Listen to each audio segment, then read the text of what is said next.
మీ విషయం గ్రహించినప్పుడే నా గుండె తరుక్కుపోయిందండి. అదేలాగండి? నేనేం చెప్పకుండానే మీ గుండె ఎలా తరుక్కుపోతుంది? ఈ విషయం ఒకళ్ళు చెప్పాలటండి.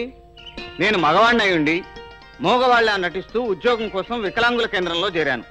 మీరు ఆడవాళ్ళ అయ్యుండి, అందులోనూ బిడ్డ తల్లయ్యుండి మోగదానిలా నటిస్తున్నారంటే మీ వెనక కొండంత బాధ, ఆకాశంత ఆవేదన ఉందని నేను ఎప్పుడో గ్రహించేశాను. ఇప్పుడు చెప్పండి, మిమ్మల్ని మీ బిడ్డని అనాథలుగా చేసి పారిపోయిన దగులుబాజీ ఎవరు? ఎందుకంటే అలా ఆవేశపడతారు? వీడు నా బిడ్డ కాదు. మీ బిడ్డ కాదా? కాదు. మరి ఎవరు బిడ్డ? ఈ బిడ్డ వెనకాల ఒక కథ ఉంది. కొన్ని విషమ పరిస్థితులు నాకు పెళ్లి కాకుండానే బిడ్డకు తల్లించేశాయి. పెళ్లి కొడుకు ధనవంతుడు. అవసరమైతే 2-3 లక్షలు ఎదిరిస్తానని మా వదినతో బేరం కుదుర్చుకున్నాడు. ఏమిటి వదిన ఇది? నన్ను అతను చూడాల్సిన అవసరం లేకపోవచ్చు, కానీ కానీ నేను అతను చూడాలిగా. ఏమిటా పెడసరం? అతను కోటీశ్వరుడని చెప్తున్నా, చూస్తే గానీ పెళ్లికి ఒప్పుకున్నాడు నీ పొగమొత్తాను. అతన్ని చూడక తప్పదన్నావుగా, చూడు.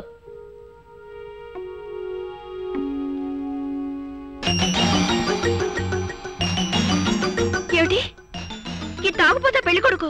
ఏ ఆయన నీకంటే కోటీశ్వరులా కనిపించట్లేదా? ఎన్ని కోట్లకు అధిపతో తెలియదు గాని కానీ ఎన్నో వ్యసనాలకు మాత్రం అధిపతి అయి ఉంటాడని తెలుస్తుంది. అటువంటి వాడిని పెళ్లి చేసుకుని అదృష్టమంతురాల్ని అనే ఆత్మవంచన చేసుకోవటం కంటే అదిగో ఆ మేడ నుంచి దూకి చావటం మంచిది. ఏమిటి మేడ నుంచి దూకి చావాలనిపిస్తుందా? చావే, చావు. పరిస్థితులకు భయపడి ప్రాణాలు తీసుకునే పిరికి దాని కాను. ఒకవేళ మీకు నేను భారం అనుకుంటే ఈ క్షణమే నేను ఇంటి నుంచి వెళ్ళిపోతాను. మనసు మమత ఉన్న మనిషిని కట్టుకుని మీకంటే నేను గొప్ప పని చేశానని నిరూపిస్తాను. ఆగు, మళ్ళీ ఈ గడప తొక్కావో ప్రతిరోజు నీ ముఖాన్ని ఉమ్మి ఆ తర్వాతే నా దినచర్య ప్రారంభిస్తాను. మళ్ళీ ఈ గడప తొక్కడమే జరిగితే ప్రాణాలతో పని జరగదు, నా శవమే ఇంటికి వస్తుంది.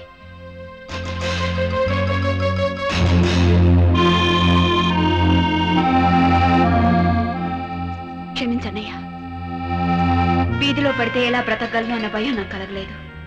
నేనుగా బ్రతకాలని ఉద్యోగం కోసం ప్రయత్నించాను.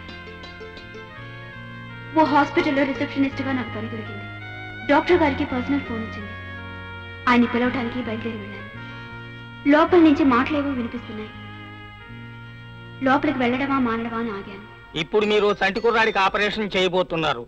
ఆ ఆపరేషన్ లో ఆ కుర్రాడు చావచ్చు, బతకొచ్చు, కానీ వాడు చచ్చిపోవాలనేది మా అయ్యగారి కోరిక. 1 లక్ష రూపాయలు ఇస్తాను. డాక్టర్లంటే ప్రాణాలు నిలబెట్టే వాళ్లే కానీ ప్రాణాలు తీసే కషాయ వాళ్ళు కాదని మీరు గ్రహిస్తే మంచిది. 2 లక్షలు ఇస్తాను. 2 లక్షలు అనేసరికి డాక్టర్ మెత్తపడ్డాడు. అన్యాయంగా డబ్బు కోసం ఆ బిడ్డ బలైపోవడం నేను భరించలేకపోయాను. బాబును తీసుకుని పోలీసులకు అప్పగిస్తే బాబు తండ్రి దగ్గరికి వాడిని చేరుస్తారని నమ్మకంతో పోలీస్ స్టేషన్కి వెళ్ళాను. అక్కడ కూడా బాబుని చంపమని డాక్టర్కి డబ్బిచ్చిన వ్యక్తి ఇన్స్పెక్టర్తో నవ్వుతూ కేరింతలు కొడుతున్నాడు. అది చూశాక బాబుని చంపాలనుకుంటున్న వ్యక్తిని పోలీసులు ఏమి చేయరని అర్థమైంది. ఓ అనాథ బిడ్డకు బాధ్యత వహించారు. ఈ మాత్రం చేయగలిగిన వాళ్ళు ఎంతమంది ఉంటారు? నేను బాధపడుతున్నది నా జీవితంలో తిరిగిన మలుపు గురించి కాదండి, బాబు గుండెల్లో పెరుగుతున్న జబ్బు గురించి. సాధ్యమైనంత త్వరలో ఆపరేషన్ చేయించకపోతే బాబు...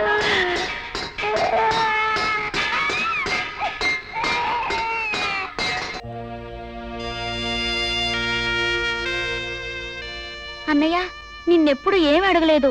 నువ్వు అడగబోయేదేమిటో నాకు తెలుసమ్మా. 2 రోజుల్లో నిన్ను అత్తవారింటికి పంపిస్తాను. నాది బాధ్యత. మీరెప్పుడు అలాగే అంటున్నారు, అయినా పంపడం లేదు. 2 రోజుల్లో పంపకపోతే ఆ 2 ఫోటోల పక్కన నా ఫోటో కూడా ఉంటుంది. కళ్ళు లేనివాణి బాబు, కాదు ధర్మం చేయండి బాబు.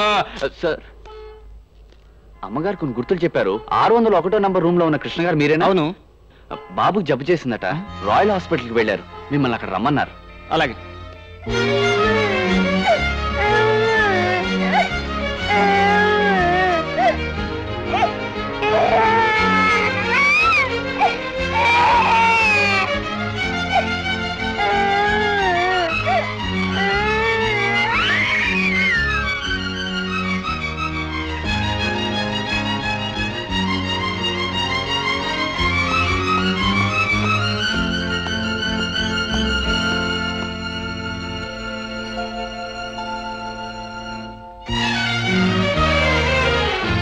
మిమ్మల్ని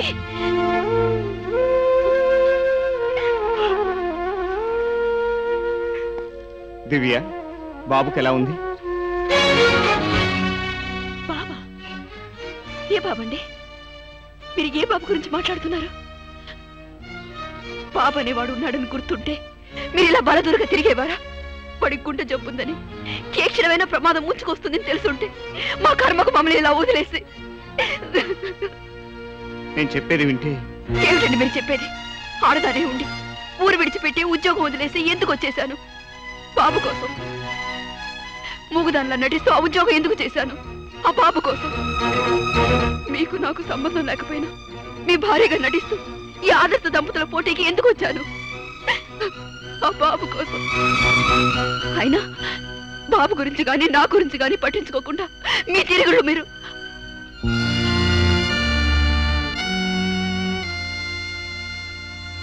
ఐమ్ సారీ అండి. నేను మీకేం కాదని తెలుసండి. మీరెక్కడికి వెళ్ళినా ఏం చేసినా అడిగే అధికారం నాకు లేదని తెలుసు. కానీ బాబుకి సీరియస్ అయ్యేటప్పటికి నేనేం మాట్లాడుతున్నానో నాకే తెలియలేదు. ఐమ్ సారీ అండి. I'm very sorry. అలా మాట్లాడకు దివ్య. నేను ఎందుకు ఒంటరిదాన్ని చేసి వెళ్ళానో నీకు తెలిస్తే. అయితే మీరు నా చెల్లెలు.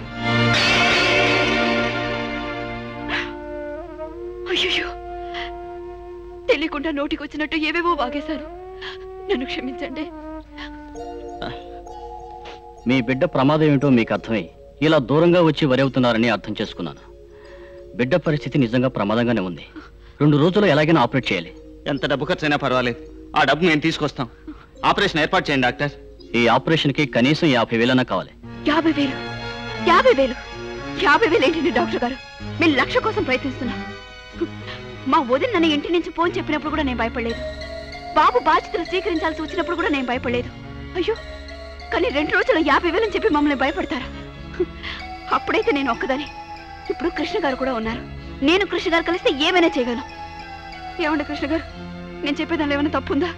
ఏమైనా అబద్ధం ఉందా? మనం బాబుని రక్షించుకోగలం కదండి? తప్పకుండా రక్షించుకోగలం. ఆ బాబుగాడే కదండి మీ చెల్లాయి కట్నం కూడా విసిరి అవతల పారేయగలం. ఏమండి, మనకు కావాల్సిందే చాలా చాలా ఎక్కువైతే 1,00,000. ఏమండి, మనం తప్పకుండా ఆదర్శ దంపతులుగా గెలుస్తాం. మనకు ఆదర్శం ఉందండి. లోకానికి ఏమిటండి తెలుసు? మన ఆదర్శ దంపతులమే. మనకు తప్పకుండా ప్రైజ్ అమౌంట్ 1,00,000 వస్తుందండి. 1,00,000 తప్పకుండా 1,00,000 వస్తుందండి.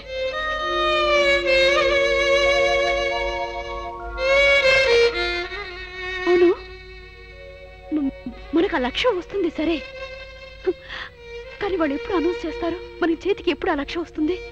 ఏం అర్థం కావడం లేదే. నువ్వు అనవసరంగా ఆవేశపడుతున్నావు దివ్య. అయ్యో లేదండి, ఆవేదన కాదు. మనకు 1,00,000 వచ్చి తీరాలి. మీకు మీ చెల్లెలు, నాకు నా బాబు బ్రతికి తీరాలి.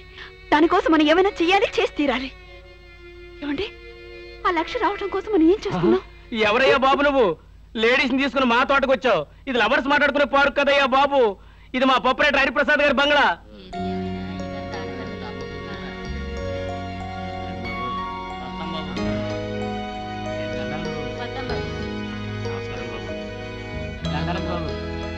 ఇదిగో చూడండి, మీరు చందాల కోసం వచ్చిన వాళ్ళైతే వెళ్ళి ఆ క్యూలో నిలబడండి. లేదంటే ఇక్కడి నుంచి దయచండి బాబు.